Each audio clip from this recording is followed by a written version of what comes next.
एक उपमन्यु नाम के महर्षि थे। वो जब बाल्यावस्था के थे तो कि अपने मित्रों के साथ वो किसी दूसरे ऋषि के घर खेलने गए, तो वहां उन ऋषि ने अपने बच्चों के साथ उनको भी गाय का दूध पिलाया। बड़ा अच्छा लगा।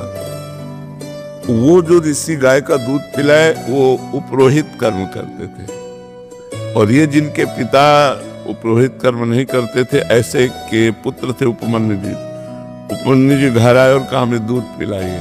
जब बहुत हट किया तो जो जंगली चावल होता है उसको पीस करके उन्होंने दिया। बालक थे तो उन्होंने पिया और कहा ये वो दूध नहीं है जो उनके घर में पिया।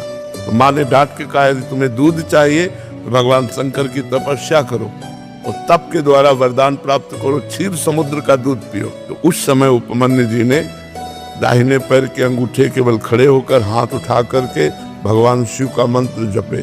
बहुत काल व्यतीत हुआ तो भगवान शिव उनके सामने शिव रूप में प्रकट नहीं हुए, देवराज इंद्र के रूप में प्रकट हुए। तो उन्होंने आंख खोला तो देखा देवराज इंद्र, तो प्रणाम किया और कहा देवराज इंद्र मुझे आपसे कुछ नहीं चाहिए, मैं भगवान शंकर का भक्त हूँ, मैंने भगवान शंकर की आराधना की है, मुझे जो कुछ चाहिए वो शंकर से चाहिए।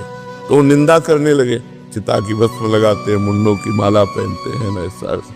तो उनका सावधान, हमारे ही सामने हमारे इष्ट की यदि निंदा करोगे तो हमको असमर्थ मत समझो। मैं ऋषि बालक हूँ, अगर साप दे दिया तो आप भी भस्म हो जाओगे। तो फिर वो निंदा शुरू कर दी क्योंकि वो भगवान शंकर ही थे ना। तो उन्होंने अघोर मंत्र का प्रयोग किया।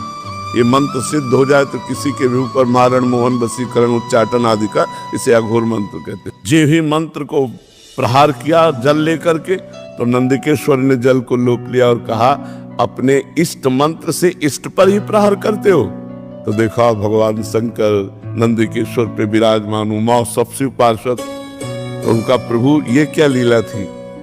तो उनका मैं तुम्हारी अनन्यता की परीक्षा ले रहा था, तुम अनन्य निकले, इसलिए जाओ, रोज तुम्हें क्षीर समुद्र का दुग्ध मिलेगा और अदरस चाहिए अमरस चाहिए, और जिस समय तुम मेरा ध्यान करोगे उसी समय मैं तुम्हें दर्शन दूंगा।